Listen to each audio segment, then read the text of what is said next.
light circle. It's a celebration of infinite love.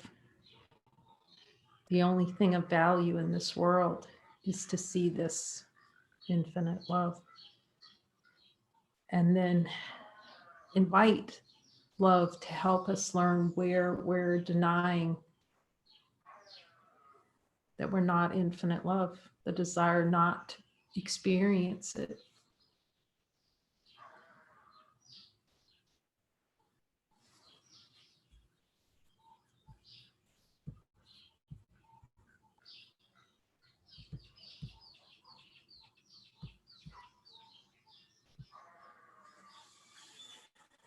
The desire to deny it. And it's so valuable working with Jesus every day, every morning, every opportunity, inside the light circles, outside the light circles.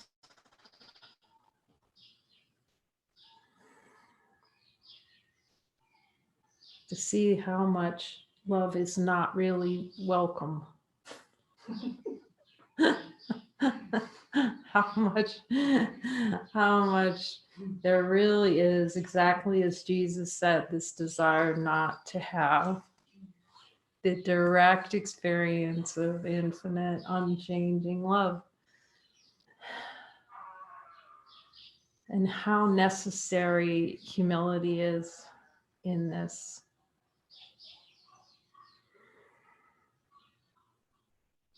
Even to accept a correction requires humility, because it's arrogance not to accept an immediate correction. So we come today again and at the feet of the Master Jesus, really, to learn from him and have him guide us through these light circles. And guide us to the places in our mind where we're withholding love, infinite love from ourselves. Like we see as we focus on the light in each of these circles that there is light, that we are light. Yet we also find how much through his assistance, how much there is a desire to not be light, to push love away, to run away from light, to not experience light. All that we are, peace and joy. So we thank him for his guidance and everything he's showing here.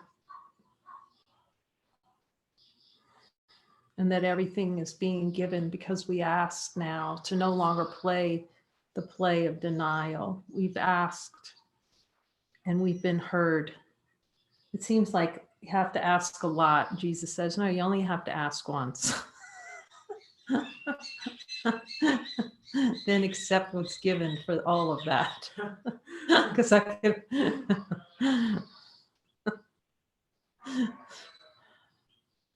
Yet in the play of denials, the denials seem like, well, I'm giving everything over, yet there's still these little places in the mind. It really is a willingness to look at every single denial and bypass all of the noise that seems to arise in the world. So we're going to bypass a lot of noise today by looking together at lesson 160. And just ask herself, Jesus, am I willing to just get one lesson so totally that there isn't anything other than this lesson?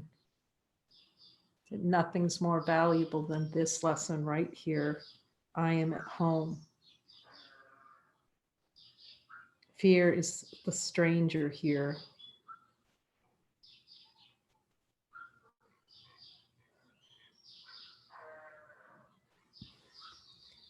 Jesus, is there any desire to feel that I'm not at home, to have an experience of not being at home? I'm willing to look directly.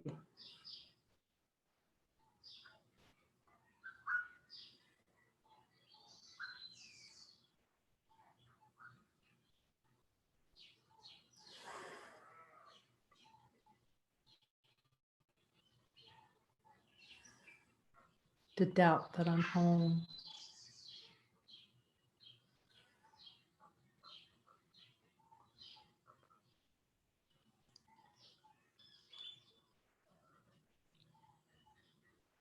The doubt that I can just click my heels and I'm still home, whether I click my heels or not.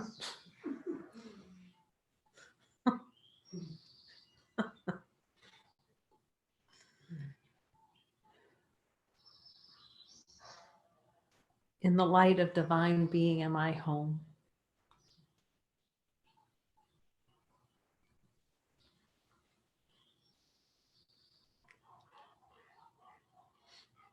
I'm seeing that all the fear is in the not looking. Fear is a stranger here. Can fear be known in the light of divine being?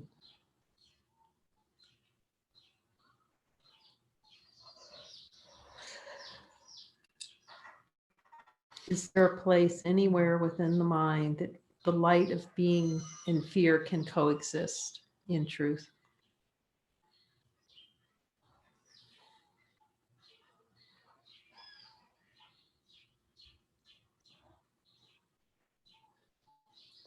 Fear is a stranger to the ways of love. Identify with fear and you will be a stranger to yourself. Jesus, is there any remaining desire in the subconscious mind to identify with fear?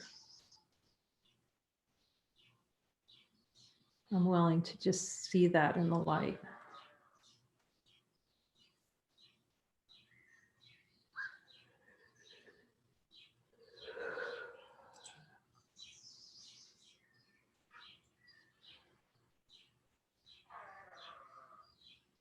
And see that fear can never coexist with light, this infinite light. That fear is merely trying to hide from myself.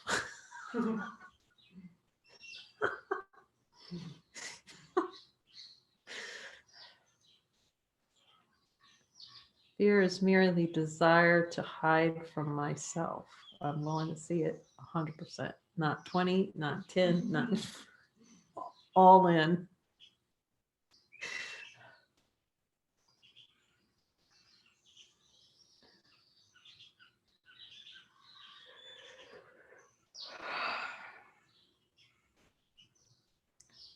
Thus, you are unknown to you. Jesus, I'm willing to see that the desire for fear is the desire to be unknown to myself.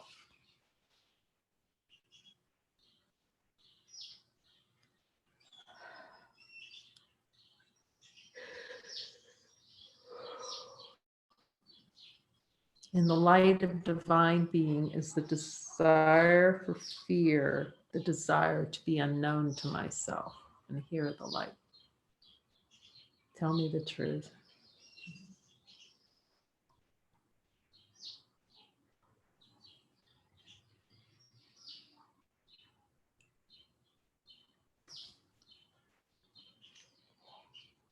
And see how quickly just that energy is released, that tension, that intention to have fear as an experience.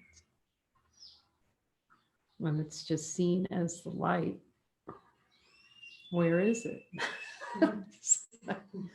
Can't be found.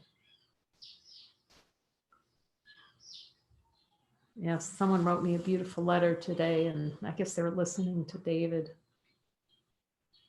And the retreat and all this started coming up. And Jesus is reminding me, that's all for me, that that's what is, it's a desired experience. And look at it right at the point of desire. See how it's wanted.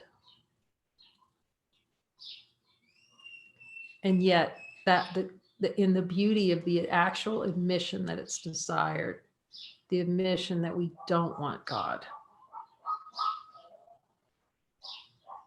That's actually holiness because it's honesty of God, Jesus is saying. Keeps reminding me. I like the reminders. I need to. Yeah.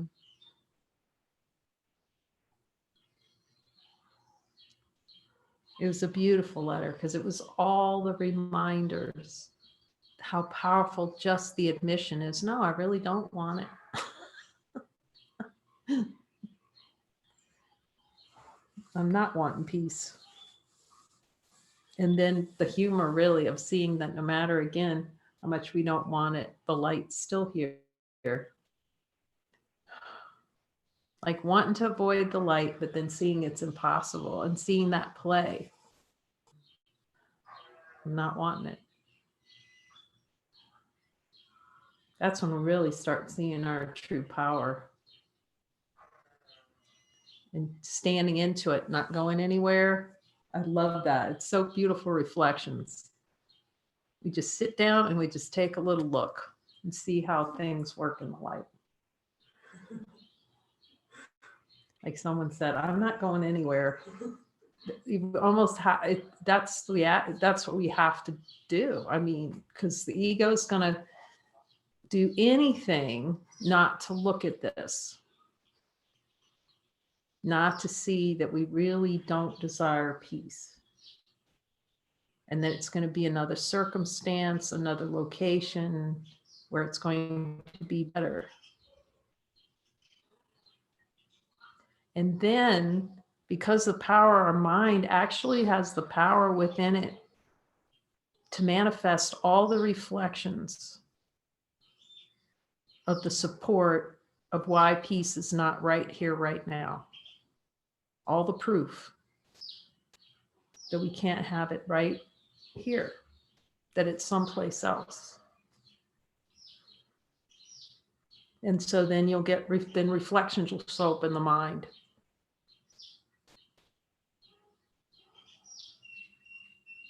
The mind will actually, it's so powerful, it actually draw into its awareness another being that's going to agree. That's how powerful our mind is. There'll be another being and it's going to show up, or the phone will ring right when we're looking.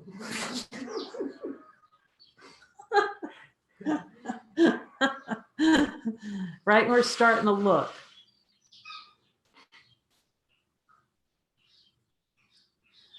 And we want to run, and then there's feeling of running. Gotta run. I can't be here. That's the time to look. That's the opportunity. That is the opportunity. Like, go in. I'm gonna sit here. I'm not running. I'm not moving. And I'm looking. I'm not falling prey to my own delusion about myself. What is yourself remains an alien to the part of you which thinks that it is real. We've created an alien, made it real, and so when the truth arises, the truth feels like the alien. Jesus is the alien. We're so powerful, we can make aliens. And then keep them as real.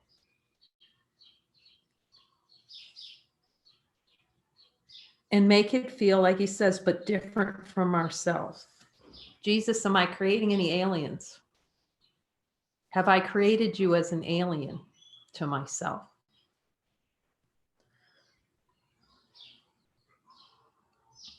When he says yes, look directly. Okay, let's admit. Because he's pointing to all the concepts that we've made him into a concept. We've made ourselves into a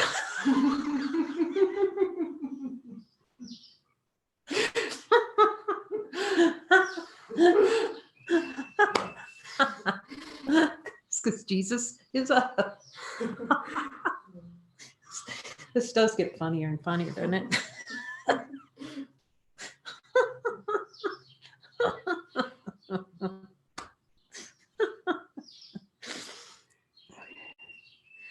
could be sane in such a circumstance?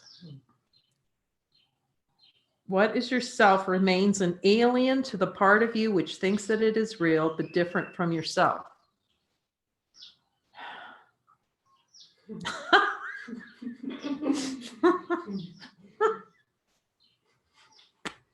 Consciousness is an alien manufacturer. Manufactures aliens and says, I didn't do it. And it's outside of us. Oh my God. But it's not us. I don't know if it.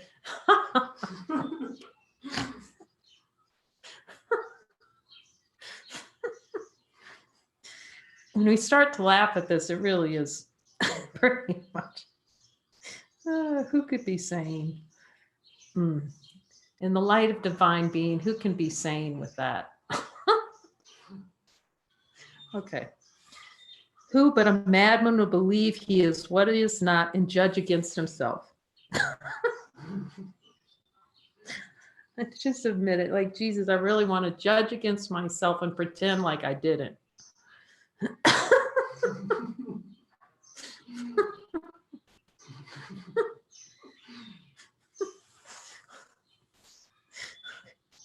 I just feel that real. That wanting. I want to judge against myself. Making judgment real, like with every bit of energy that I possibly can put into it, the I, to make judgment against myself real. And then in the light of divine being, where is that? That's why it just keeps we have to, diligence for God is so necessary because, let's see, he says, okay, metaphysical ghosting is okay to use because the ego will use every sentence in this to preserve itself. Jesus will say a sentence like, one came up this week. It's all,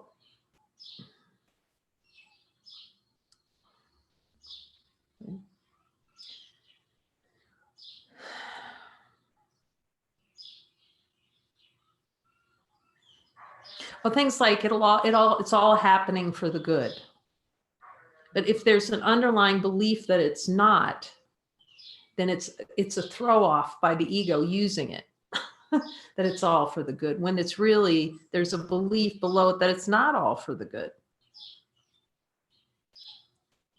Or you can't get it wrong. The ego can even use you can't get it wrong to delay. That's why we have to keep asking whose voice that is that's saying those things. Where's that coming from? Yes, you can't get it wrong. And it's meant by Jesus for comfort, pure comfort, that it's impossible to get it wrong. Because the ego is an idea of getting it wrong. Again, every sentence in this book, and Jesus points to that, can be used as a form of delay. Because that's how consciousness functions, as delay in the recognition of divinity. That's always so good to go back to Jesus to ask, or start hearing the voice for truth that arises when it's really coming from truth within, not from an idea or a concept or an avoidance of the direct looking. There is a stranger in our midst who comes from an idea so foreign to the truth he speaks a different language, looks upon a world truth does not know, and understands that truth regards as senseless. Stranger yet, he does not recognize to whom he comes.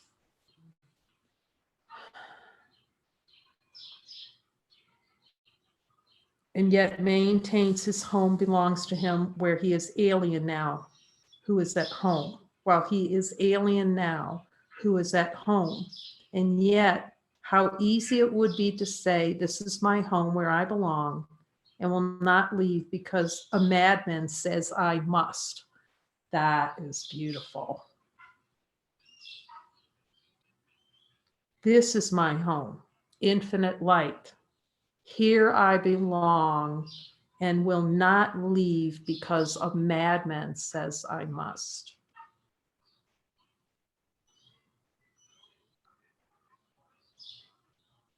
There are places in our mind that Jesus will call us to go, because in that seeming place and form, there's no spaciousness for the alien.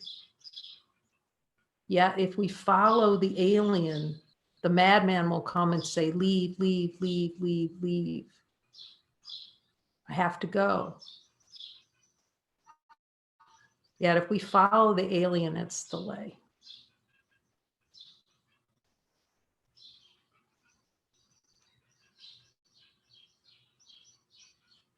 It's helpful. Next time we feel we have to go somewhere to join, something has to happen urgently. Something has to be handled right now. Go, is that so in the light of divine being? What reason is there for not saying this? What could be the reason except that you had asked the stranger in to take your place and let you be a stranger to yourself? It's like Pogo, I have seen the enemy and it is us.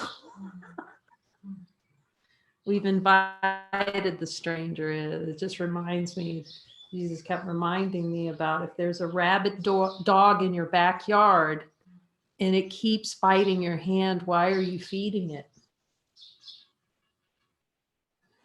Because I can befriend it. Because I can tame it. No. Stop feeding it. Stop feeding it.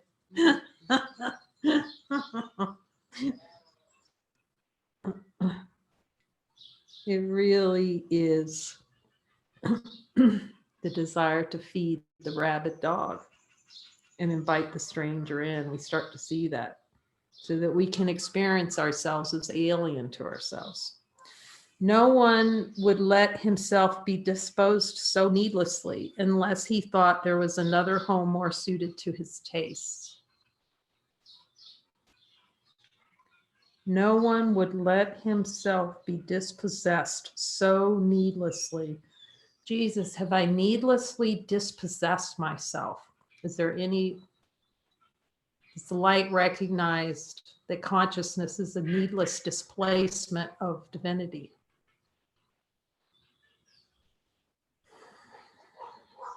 Unless he thought there were another home more suited to his taste.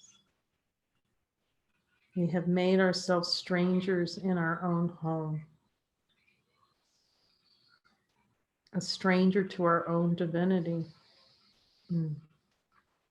Who is the stranger? Is it fear or you who are unsuited to the home which God provided for his son?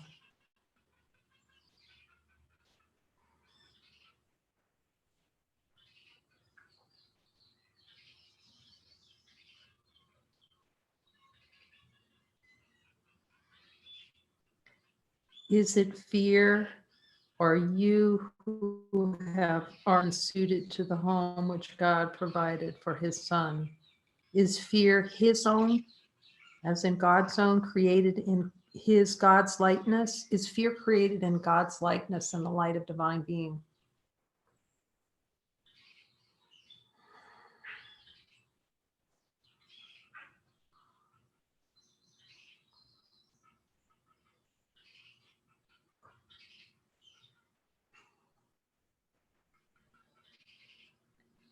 Is it fear that love completes or is completed by? There is no home can shelter love and fear. Does the light of divine being shelter fear? Is fear natural to the light of divine being?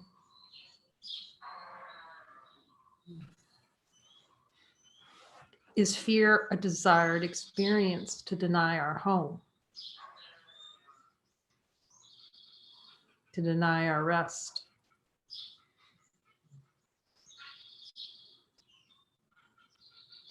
In the light of divine being, we see they cannot coexist. If you are real, then fear must be an illusion. Is the light of divine being the only reality?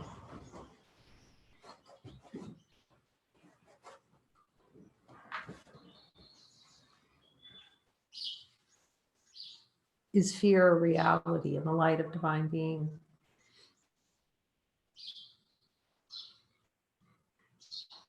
And if fear is real, then you do not exist at all. Can fear prove that the light does not exist?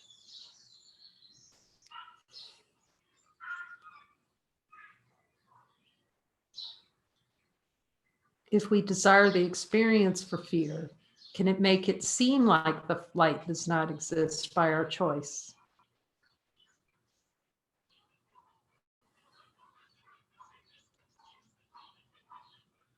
How simply then the question is resolved. Who fears has but denied himself and said, I am the stranger here.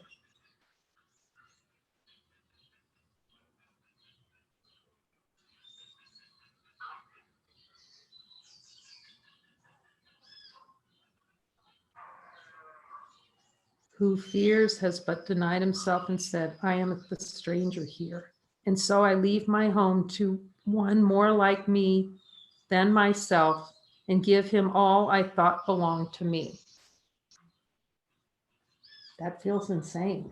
I can't even read that. I am the stranger here. Is there a desire to make myself have an experience of being a stranger in my own home?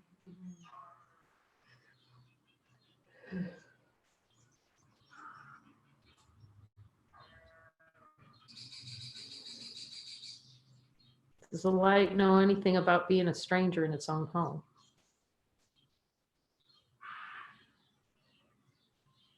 Have I given all my power to a stranger to be unknown to myself?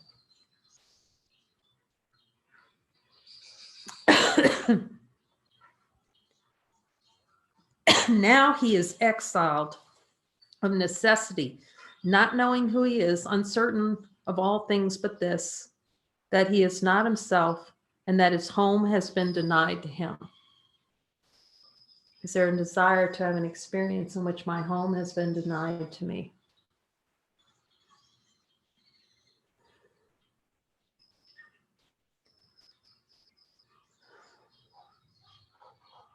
Is there a desire to have an experience of being uncertain of who I am?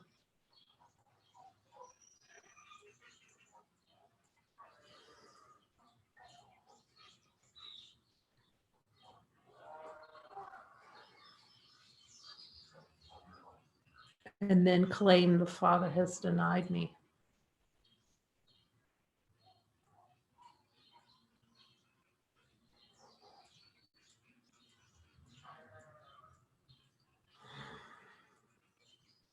And that my brother has denied me when I'm denying myself.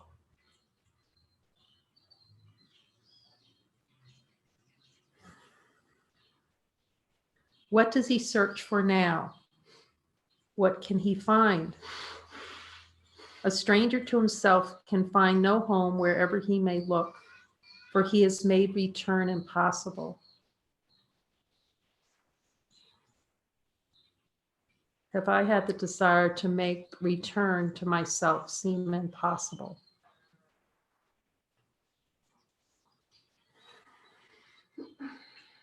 To have an experience where it seems impossible to come home and just be who I am.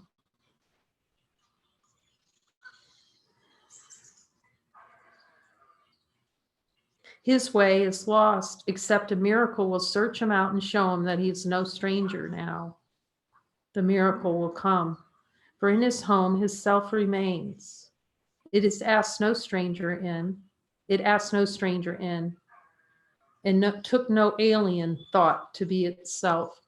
Is there a desire to take an alien thought as myself any longer in subconscious mind.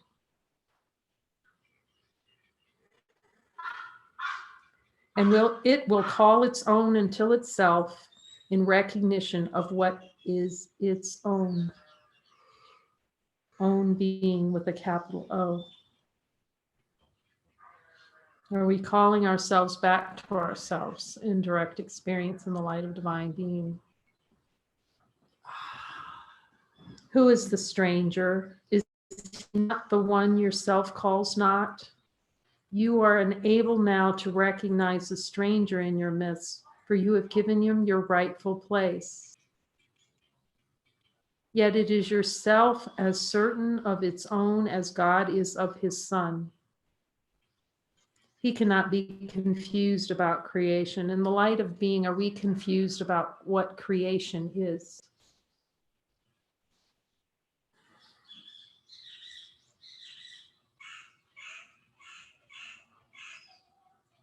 Can the light of being ever be confused about what it is? He is sure of what belongs to him. No stranger can be interposed between his knowledge and his Son's reality. He does not know of strangers. He is certain of his Son.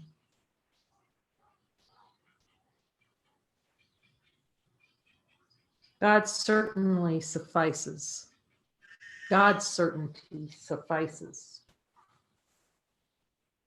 Whom he knows to be his Son belongs where he has set his Son forever.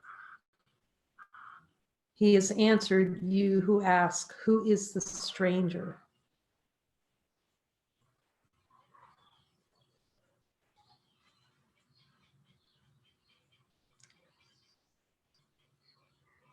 Who is the stranger? Hear his voice assure you, quietly and sure, that you are not a stranger to your Father, nor is your Creator stranger made to you. In the light of divine being, who is the stranger?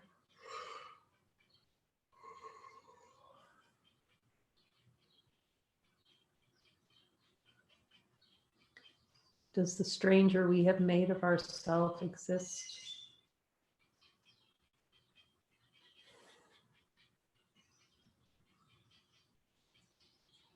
Whom God has joined, remain forever one, at home in him, no stranger to himself. Today we offer thanks that Christ has come to search the world for what belongs to him. His vision sees no strangers, but beholds his own and joyously unites with them. They see him as a stranger, for they do not recognize themselves. They see him, with a capital M, as a stranger, for they do not recognize themselves. We see our brother as a stranger, as we do not recognize ourselves. Yet as they give him welcome, they remember. As we give our brothers welcome, we remember. And he leads them gently home again where they belong. And our brother leads us gently home again as where we belong. No one does Christ forget.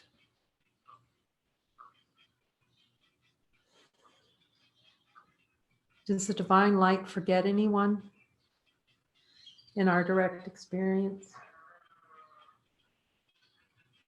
Not one he fails to give you to remember, that your home may be complete and perfect as it was established. He has not forgotten you. In the light of divine being, has God forgotten us? Yet through consciousness, have we desired an experience where we forget our home?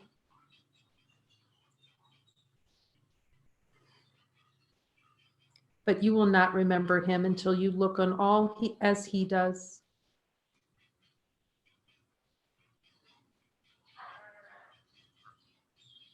Who denies his brother is denying him, and thus refusing to accept the gift of sight by which his self is clearly recognized, his home remembered, and salvation come. but you will not remember him until you look on all as he does. How does the light look upon the world? Divine infinite being.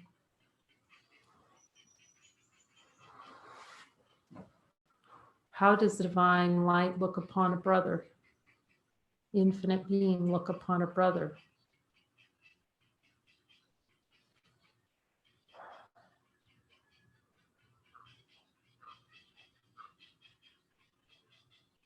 Who denies his brother is denying him, the Father, and thus refusing to accept the gift of sight by which his self is clearly recognized, his home remembered, and salvation come.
There's nothing of this world more valuable than this, more worthy of us than this scene,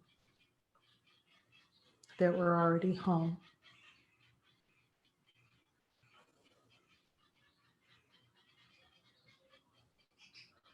and loved by the Father beyond time and space.